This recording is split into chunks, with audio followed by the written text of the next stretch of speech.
രാജീവ് ചന്ദ്രശേഖർ വൻ പദ്ധതിയുമായിട്ടാണ് കളത്തിലേക്ക് ഇറങ്ങിയിരിക്കുന്നത്. കേരളത്തിൻ്റെ ഭരണം പിടിക്കും എന്നുള്ള ലക്ഷ്യം തന്നെയാണ് വലിയ നീക്കം. യുവാക്കളടക്കം പാർട്ടിയിലേക്ക് കൊണ്ടുവരാനുള്ള ശ്രമങ്ങൾ നടത്തുന്നു. പല മുന്നണികളുടെയും ഘടകകക്ഷികളെ ഒപ്പം ചേർക്കാനുള്ള നീക്കവും നടത്തുന്നുണ്ട്. എന്തൊക്കെയാണ് പ്രധാന പദ്ധതികൾ? തീർച്ചയായും രാജീവ് ചന്ദ്രശേഖരനെ BJP കേന്ദ്ര നേതൃത്വം അധ്യക്ഷനാക്കിയത് വെറുതെ അല്ല എന്നാണ് ഇപ്പോൾ അദ്ദേഹത്തിൻ്റെ പ്രവർത്തനം കാണുമ്പോൾ നമുക്ക് മനസ്സിലാവുന്നത്. ആദ്യഘട്ടത്തിൽ അയാളൊരു ബിസിനസ്മാനാണ്, അയാൾക്ക് സാധാരണക്കാരുടെ പ്രശ്നങ്ങൾ അറിയില്ല എന്ന രീതിയിലാണ് ആദ്യം എല്ലാവരും വിലയിരുത്തിയത്. പക്ഷേ അദ്ദേഹം ഓരോ അവസരങ്ങളിലും എടുക്കുന്ന നിലപാടുകൾ അതൊക്കെ തന്നെ നമുക്ക് അദ്ദേഹത്തിൽ മനസ്സിലാക്കാൻ കഴിയുന്നുണ്ട്. അതുകൂടാതെ തന്നെ അദ്ദേഹത്തിൻ്റെ അടുത്ത ലക്ഷ്യം 2026 തെരഞ്ഞെടുപ്പിൽ 10% സീറ്റ് നേടുക എന്നുള്ളതാണ്. അതായത് ഇപ്പോൾ 140 സീറ്റിൽ 14 സീറ്റ്, അതാണ് അദ്ദേഹത്തിൻ്റെ ലക്ഷ്യം.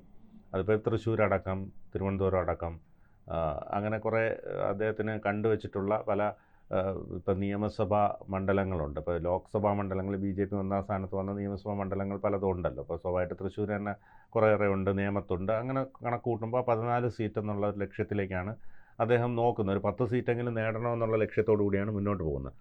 അതുമാത്രമല്ല, അദ്ദേഹം യുവാക്കൾക്കേറെ പ്രാതിനിധ്യം കൊടുക്കുന്നുണ്ട്. നമുക്കറിയാം ഇപ്പോൾ BJP മുൻപ് പരിശോധിച്ചാൽ ഈ യുവനിരയിലുള്ള നേതാക്കൾ കുറവായിരുന്നു. പക്ഷേ ഇപ്പോൾ ഒരുപാട് പേരെ അദ്ദേഹം കൊണ്ടുവരുന്നുണ്ട് യുവനിരയിൽ നിന്ന്. കോൺഗ്രസും CPM-ഉം SFIയിലൂടെയും KSUവിലൂടെയും യുവ നിരയെ വളർത്തിക്കൊണ്ട് വരുന്നത് പോലെ BJP ABVP അല്ലെങ്കിൽ അവരുടെ സംഘടന അല്ലെങ്കിൽ പോലും ABVPയിലൂടെയൊന്നും വലിയ ഒരു യുവനിരയെ വാർത്തെടുക്കാൻ കഴിയുന്നില്ല. പക്ഷേ യുവമോർച്ചയിലൂടെയൊക്കെ യുവാക്കളെ വളർത്തിക്കൊണ്ടുവരാനുള്ളൊരു ശ്രമമൊക്കെ രാജീവ് ചന്ദ്രശേഖരൻ്റെ ഭാഗത്ത് നിന്ന് ഉണ്ടാവുന്നുണ്ട്. അതോടൊപ്പം തന്നെ അദ്ദേഹം ഓരോ ഭാഗങ്ങളും ക്ലിയറായി പഠിക്കുന്നുണ്ട്. ഇപ്പം UDF-ലെ ഘടകകക്ഷി ഇതിലേക്ക് വരാൻ സന്നദ്ധത അറിയിച്ചിട്ടുണ്ട്. LDF-ലെ ഘടകകക്ഷി NDA-യിലേക്ക് വരാൻ സന്നദ്ധത അറിയിച്ചിട്ടുണ്ട്. അതാണെന്നൊക്കെ ഏറെക്കുറെ പ്രിയന് മനസ്സിലാവുമെന്ന് തോന്നുന്നു. അതോടൊപ്പം തന്നെ ഒരു CPM-ലെ ഒരു നേതാവ്, അതൃപ്തനായിട്ടുള്ളൊരു നേതാവ് ഈ തദ്ദേശ തെരഞ്ഞെടുപ്പിന് മുമ്പ് BJP-യിൽ എത്തിക്കാനുള്ള ശ്രമവും അദ്ദേഹം നടത്തുന്നുണ്ട്. ആ നേതാവ് ആലപ്പുഴയിൽ നിന്നുള്ള നേതാവാണ്. അതൊക്കെ ഇനിയിപ്പോൾ നമുക്ക് എന്തായാലും കാണാമല്ലോ. ഏതായാലും നമുക്കതിൻ്റെ ഒരു കൂടുതൽ സൂചനകൾ കൊടുക്കണ്ട.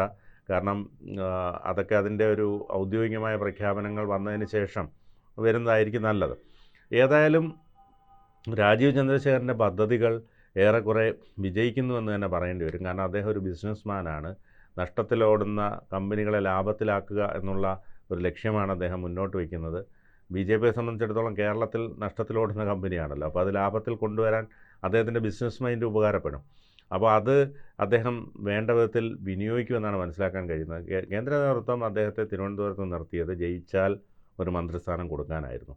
തോറ്റാൽ അദ്ദേഹത്തെ അധ്യക്ഷ സ്ഥാനത്തേക്ക് കൊണ്ടുവന്ന് ഇവിടെ ഒരു മാറ്റം വരുത്താൻ ശ്രമം നടക്കും. പക്ഷേ അദ്ദേഹം ഓരോ ഘട്ടങ്ങളിലും വളരെ ശ്രദ്ധ ആകർഷിക്കുന്നുണ്ട്. നമുക്കറിയാം, വിഴിഞ്ഞം പദ്ധതിയുമായി ബന്ധപ്പെട്ട് അദ്ദേഹം വളരെയധികം ശ്രദ്ധ നേടുകയുണ്ടായി. അത് മുഹമ്മദ് റിയാസിൻ്റെ ചില പരാമർശങ്ങളും അദ്ദേഹത്തിൻ്റെ അന്നത്തെ ആ ഒരു പ്രവർത്തന രീതിയും ഒക്കെ അദ്ദേഹത്തിൽ ഒരു മതിപ്പുളവാക്കിയിട്ടുണ്ട്. അതോടൊപ്പം തന്നെ അദ്ദേഹം നമ്മൾ ഈ ടൊവിനോ പറയുന്നത് പോലെ എനിക്ക് ഇംഗ്ലീഷ് മലയാളത്തിൽ നന്നായിട്ട് സംസാരിക്കാനും അറിയാം, മുണ്ട് മടക്കി കുത്താനും അറിയാമെന്നൊക്കെ പറയുമ്പോൾ അത് അദ്ദേഹം പറഞ്ഞതുകൊണ്ട് അതൊരു വലിയ രസകരമായി തോന്നുന്നുണ്ട്. അതോടൊപ്പം തന്നെ തരൂരിപ്പോൾ സ്വാഭാവികമായിട്ടും BJP കളത്തിലേക്ക് ചുവട് വെച്ച് കഴിഞ്ഞാൽ ഇദ്ദേഹത്തിന് തിരുവനന്തപുരത്ത് നിൽക്കാൻ കഴിയും, തിരുവനന്തപുരത്ത് വിജയിക്കാൻ അദ്ദേഹത്തിന് കഴിയും.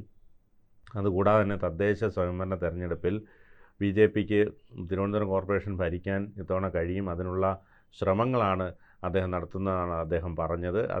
അതിൻ്റെ ഭാഗമായിട്ട് അവിടെ ഒരു തെരഞ്ഞെടുപ്പ് ഏകോപന കമ്മിറ്റിയൊക്കെ രൂപീകരിച്ചിട്ടുണ്ട്. അതായത് V. മുരളീധരനടക്കം VV രാജേഷ് അടക്കം എല്ലാവർക്കും അതിൻ്റെ ചുമതലയിലേക്ക് വരും.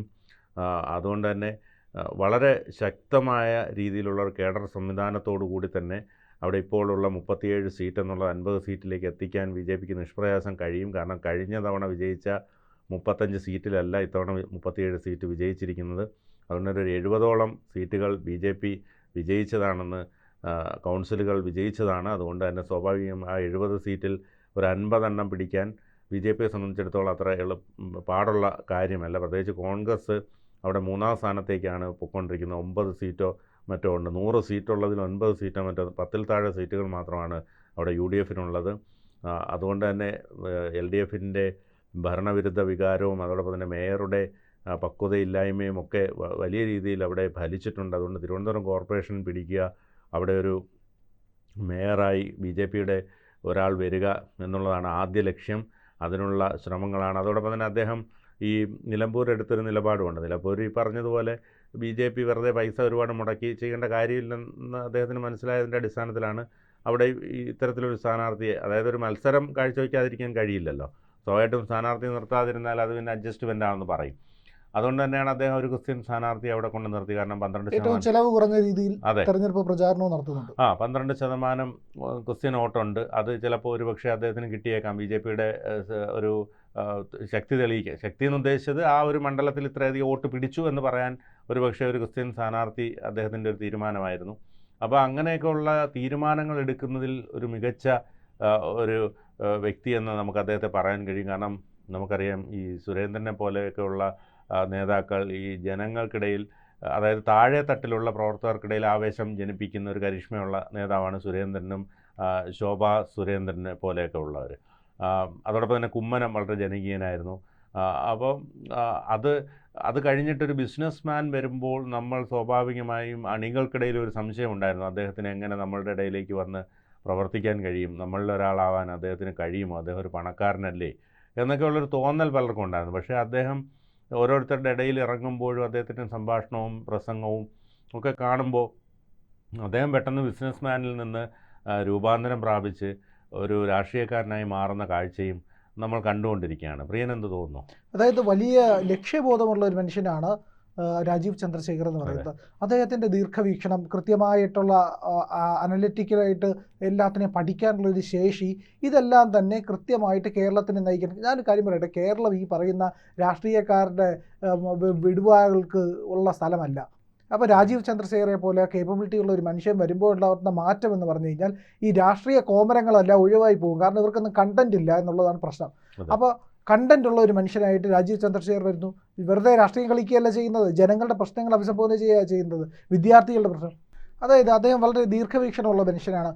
അദ്ദേഹം കഴിഞ്ഞ ദിവസം മാതൃഭൂമി.com ഒരു അഭിമുഖം കൊടുത്തിരുന്നു. അത് മുതിർന്ന ജേർണലിസ്റ്റ് P. മുരളീധരൻ നായരായിരുന്നു അഭിമുഖം നടത്തിയത്. അദ്ദേഹത്തിൻ്റെ അടുത്ത് ഇങ്ങനെ പറയുന്നുണ്ട് രാജീവ് ചന്ദ്രശേഖർ, അതായത് ജനങ്ങൾക്ക് മടുത്തിരിക്കുന്നു എന്നാണ് എനിക്ക് കിട്ടുന്ന ഫീഡ്ബാക്ക്. നാട്ടിലെ കഴിവുള്ള ചെറുപ്പക്കാരൊക്കെ പുറത്തു പോകുന്നു. ഞാൻ സിംഗപ്പൂരിൽ ഒരു അന്താരാഷ്ട്ര AI കോൺഫറൻസിന് പോയപ്പോൾ 3 മലയാളി കുട്ടികളെ കണ്ടു. വൻകിട സ്ഥാപനങ്ങളിൽ പണിയെടുക്കുന്നവർ, വളരെ കഴിവുള്ള കുട്ടികളാണ്. പക്ഷേ അവരുടെ കഴിവ് പ്രകടിപ്പിക്കാൻ കേരളത്തിന് പുറത്തു പോകേണ്ട അവസ്ഥ.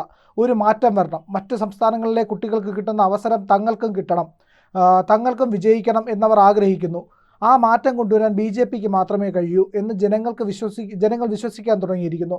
അതിൻ്റെ അടിസ്ഥാനത്തിലാണ് വരുന്ന തദ്ദേശ നിയമസഭാ തെരഞ്ഞെടുപ്പുകൾ സംസ്ഥാനത്ത് മാറ്റം കൊണ്ടുവരുന്ന തെരഞ്ഞെടുപ്പാവും എന്ന് ഞാൻ പറഞ്ഞത്. അതായത് കൃത്യമായിട്ടുള്ള ഇവിടെ ആരുടെ കാര്യമാണ് പറഞ്ഞിരിക്കുന്നത്? യുവാക്കളുടെ കാര്യമാണ്. അവർക്ക് അവസരം നൽകുന്നതിനെ പറ്റിയിട്ടാണ് കൃത്യമായ ബോധം. ഇതുപോലെ ഒരു രാഷ്ട്രീയ നേതാവ് മുമ്പ് സംസാരിച്ചിട്ടില്ല. ആർക്കും ഇങ്ങനെ ഒരു കാര്യം ഓന്ത്രപ്രദർശനം ഉണ്ടാക്കണം, നമ്മുടെ ഇവിടെ നല്ല യുവാക്കൾ വരണം, അവർ നിക്ഷേപകരാവണം, അവർ വ്യവസായ രംഗത്തേക്ക് കടന്നു വരാൻ കഴിയണം, അവർ സ്ഥാപനങ്ങൾ നടത്തുന്നവരാവണം, അവർ ബിസിനസ്മാൻമാരാവണം. ഇങ്ങനെ ഒരു കൺസെപ്റ്റ് ഇവിടെ ഇല്ല. ഇവിടെ പഠിക്കുക, IAS ആവുക, അല്ലെങ്കിൽ ഉദ്യോഗം നേടുക, ഡോക്ടറാവുക, എഞ്ചിനീയർ ആവുക എന്നൊക്കെ പറയുന്ന ഒരു കൺസെപ്റ്റിലേക്ക് മാത്രം പോയി. പക്ഷേ അവരിവിടെ ഉൽപ്പാദനക്ഷമതയുള്ള ക്രിയേറ്റീവായിട്ടുള്ള ഒരു തലമുറയെ വാർത്തെടുക്കുക എന്ന് പറയുന്ന ലക്ഷ്യം ആദ്യമായി മുന്നോട്ട് വെച്ച ഒരു രാഷ്ട്രീയ നേതാവാണ് രാജീവ് ചന്ദ്രശേഖർ. അദ്ദേഹത്തിനെ പോലെ ഒരു വീക്ഷണം മുന്നോട്ട് വയ്ക്കാൻ കഴിയുന്ന ഒരു നേതാവിന് അത് പ്രാവർത്തികമാക്കാനും അത് കേരളത്തിലെ ഏറ്റവും വലിയ വിജയമാക്കി തീർക്കാനും കഴിയുമെന്നുള്ള കാര്യത്തിൽ യാതൊരു സംശയവുമില്ല. കൂടുതൽ വാർത്തകളും വിശേഷങ്ങളും നിങ്ങളിലേക്ക് എത്താൻ ABC മലയാളം സബ്സ്ക്രൈബ് ചെയ്യുക, ബെൽ ബട്ടണും അമർത്തുക.